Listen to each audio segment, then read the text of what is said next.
अर्जुनाच्या मनात आलं वातावरण एवढं खास आहे, इथं जर का माझी पत्नी सुभद्रा आली असती तर, इथं जर का माझी पत्नी सुभद्रा आली असती तर फिरण्याचा अजून अधिक आनंद आला असता, असं देवाच्या मनात आलं.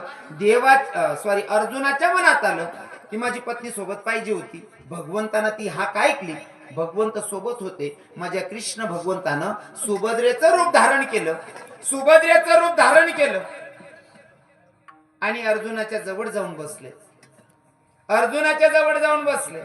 बघितलं, अर्जुनानं बघितलं, म्हणले सुभद्रे विचारच करत होतो ग का तू पाहिजे होती असं, आणि तू लगेच हाजरी लावली.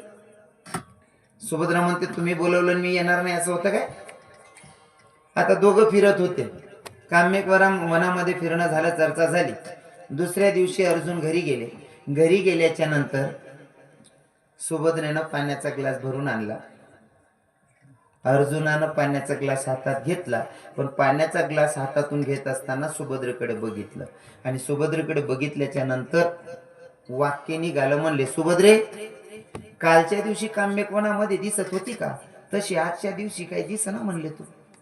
सुभद्रा म्हणे काल दिन काम्यकवन मध्ये दिकू तशी आज नाही दिकी रे. आणि काम्यकवन मा कोण होतं म्हणे, मी नाही होतो. अर्जुन म्हणे लबाड बोल राहिनी, मन संगे काल दिन फिरेलवर नाही म्हण राहिनी. आता खरं तिथं सुभद्रा होती का, अजिबात नाही. पण अर्जुनाला माहित नाही की कृष्ण भगवंतानं सुभद्रेचं रूप धारण केलं. अर्जुन चिडला ना, सुभद्रे खोटं बोलत्या, देवाची बहीण असल्यावर खोटं बोलत्या. सुभद्रा म्हणते मी नव्हतीच. आता यांचा वाद, दोघांचा वाद, आणि जेव्हा गैरसमज पसरतो ना मनामध्ये तर तो जास्तच वाद निर्माण करतो. जर तुमच्या मनामध्ये एखाद्याबद्दल द्वेष किंवा चुकीची भावना निर्माण झाली की ते भाव बदलायला सहज होत नाही. म्हणून आपण कोणाच्याही बद्दल वाईट विचार करायच्या आधी 10 वेळेस आपल्या मनाला विचारायचं आपण करतोय ते योग्य आहे का. प्रत्येकाला माझं म्हणणं असेल, आपण सहज कोणालाही कोणत्या नजरेनं बघतो. कदाचित त्याला चान्स द्या, त्याला विचारा. काही लोक आहे ना एखाद्याला सहज बदनाम करून टाकतात, चुकी नसताना बदनाम करतात. तसंच झालं इथं. सुभद्रा म्हणे मी नव्हती. अर्जुनाच्या मनात तर माझी पत्नी सोबत असल्यावर खोटं बोलते.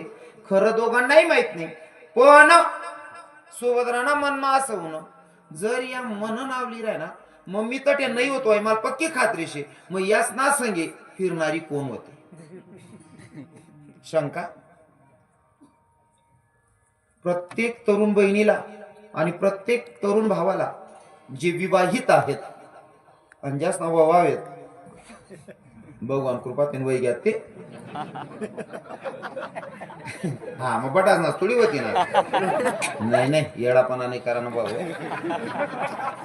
अरे 70 पोरींची 100 पोरी येत, 70 न होई जाईल. 30 पोरे नाही ना भाऊ. सरळ सरळ लंगोट शिवाना गडवर निघाना आणि त्या बाकी ना लग्नात मग नागिन डान्स वालाच नाही, ते आज जाहीर कर द्या तुम्हाला वाव नाही चांगला जे भेटत नाही नागिन डान्स वाला कुठं. शंका माणसाला खाली उतरवते. लग्न होणार आहे त्या दादांसाठी, लग्न होणार आहे त्या दिदीसाठी, किंवा ज्यांचं झालेलं आहे त्यांच्यासाठी सांगतो, मनात शंका लई बोगस काम करते बरं का. हो, माणूस ना मनमा शंका घुशी गई, इथलं खाली उतारस ना शंका अख्खा आयुष्य बर्बाद कर टाकस. एखादा माणूस जर लघु शंकाले उठना, लघु शंका करायला उठना, पहाटे लघवी करायची, डायरेक्ट डोळा लागतच नाही म्हणशील, टाइमपास म्हणेन जर मोबाईल हातमा लिहिली ना, व्हॉट्सअप म्हणा, फेसबुक म्हणा, इंस्टा म्हणा, काय चेक कराय ना, आणि तसंच चेक करता करताच बाईन उठीन देखील हो म्हणी माय रातना 3:30 वाजले दकच ना सकाळ. मग उठस एवढं पाणी काढ द्या अंगावर आले. तिला सांगा ना ती कोण होती रातले. ओ बापरे, ओ अक्का कोणी नव्हतं, ओ बहीण. तिथलं बरेल कर ना दाती घाला नाही. शंका माणसाला लई खाली उतरवते, म्हणून जरा सावध. शंका घ्यायचीच नाही बरं. शंका किती खाली उतारत आमना नारायण बाबा भारी सांगेल. आता तो वाका मी लिहिले शंका माणूसले खाली किती उतरस आहे का. एक भाऊ रस्ता तरी चाल राहता, चालता चालता पाय बरी घ्या. त्यांना पाय बरी घ्या, सरळ पुशी लिहायला पाहिजे होतं, मार्गस्थ व्हायला पाहिजे होतं, बरोबर आहे का नाही. पण पाय बरा नंतर या मनमा शंका घुसणी. हो म्हणा बा पाय बर ना हो, अहो गाय नशेन वई, म्हैस नशेन वई, का दुसरंच काय नुसतं पुशीन निघ झालं पाहिजे होतं. पण अहो पठ्ठ्याना मनमा भराय ना ते गायनं शेण आहे का म्हैसनं शेण आहे का बकरीच्या लेंड्या आहेत यांनी चेक करा करता हातमा लिहिली ना हातमा लईस तिथलावर नाही वागणं यानं चेक करा करता नाक लगून पोहोचाल आणि नाकनी जोडेल ना तवय समजणं हो म्हणा बापरे आई गाय म्हैस नाही रे बाबा हो आपला पराक्रम रे आपला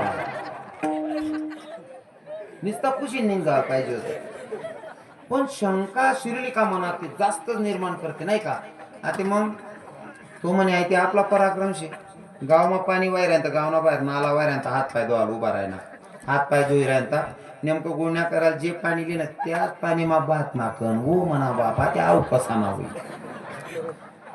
कारण शंका जेवढी घेतली ना माणूस तेवढा खाली उतरत जातो हा आता हाव कसा ना होईल म्हणजे आपण अशुद्ध होईल मग कुठेतरी तीर्थक्षेत्रावर स्नान करणं पडी नाही दोवांसाठी अहो भाऊ तीर्थक्षेत्रावर स्नान करायला जायनंतर दरपोच दर मुक्काम चाल राही ना एक ठिकाणी असा प्रसंग होणार 4-4 किलोमीटर अंतरवर पाणी ना सारा नाही पाणीने जोरात ताण लागेल शे एक कुटिया दिकनी कुटिया जवळ जास म्हणे आजी पण होईल पाणी कोण होईल कुटिया मात्र घ्या आजी माय बसेल होती म्हणे माडी म्हणे काय भाऊ मी 4-5 किलोमीटर पण चालीस नाही राहिनो आजूबाजू पाणी ना सहारा नाही शे माडी पेवाल पाणी भेटी का ती आजी माय म्हणे भाऊ मी दादरवर ना चिडा उडावालेस एवढी एवढी बाटली रास दुपार लगून पुरस म्हणा चिड्या उडवाना ते टाइम सरी घ्या दुपार घ्या ते चिड्या बसावत नाही आता मी घर चाललो म्हणे माडी मला जर पाणी भेटणं नाही ना म्हणा जीव निघ जाईन काहीतरी पर्याय कर म्हणे माडी भाऊ इथला काय घाबरू नको रे जीव जावा लगू नको बोलू म्हणे भले पाणी नाही शे म्हणा पण पर्याय शे ना म्हणे काय धर सोपारीन खडा तोंडमा टाकले तोंड लेवलावा राही म्हणे सोपारीन खडा तोंडमा टाकली ना आजीन सांगे चाव्याला लाग घ्या 10-15 मिनिटं घ्यात म्हणे माडी म्हणे काय रे भाऊ सोपारीन खडा फुटी नाही राही ना येडा 6 महिना जाय फोड राहिनो मागाय फुटणार नाही तुझा चाल फुट जाय का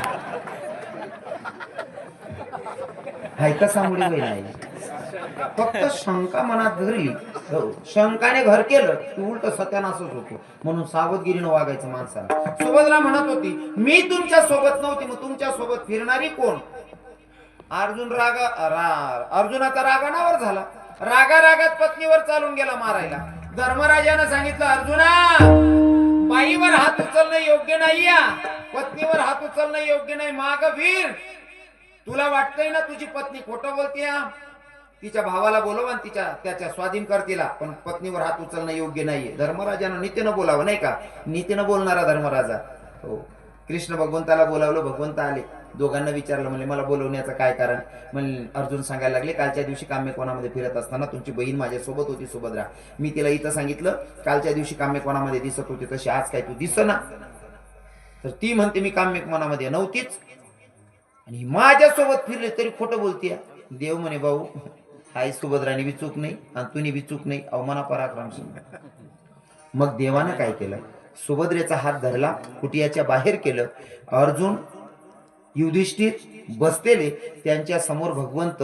कुटियात गेले आणि तिकडनं सुभद्रेचं रूप धारण करून हातात दुधाचा ग्लास घेऊन आले आणि अर्जुनाच्या समोर उभे राहिले अर्जुनाच्या डोळ्यात अश्रू आले अर्जुनाच्या लक्षात आलं देवा मनात विचार केला की काम्यकोणामध्ये वातावरण चांगलं इथं जर माझी पत्नी सुभद्रा राहिली असती तर नुसता विचार मनात आला तरी माझी इच्छा पूर्ण करण्यासाठी माझी बायको सुद्धा झालास रे किती खालच्या लेव्हलचं काम करतोस देवा भक्ताची बायको बनतो भक्ताच्या बायकोचं बाळण पण करतो इतक्या खालच्या लेव्हलचं काम करतो म्हणून तर तो कोपराय त्या देवाला शरण जायला सांगतात अभंगाच्या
वाह,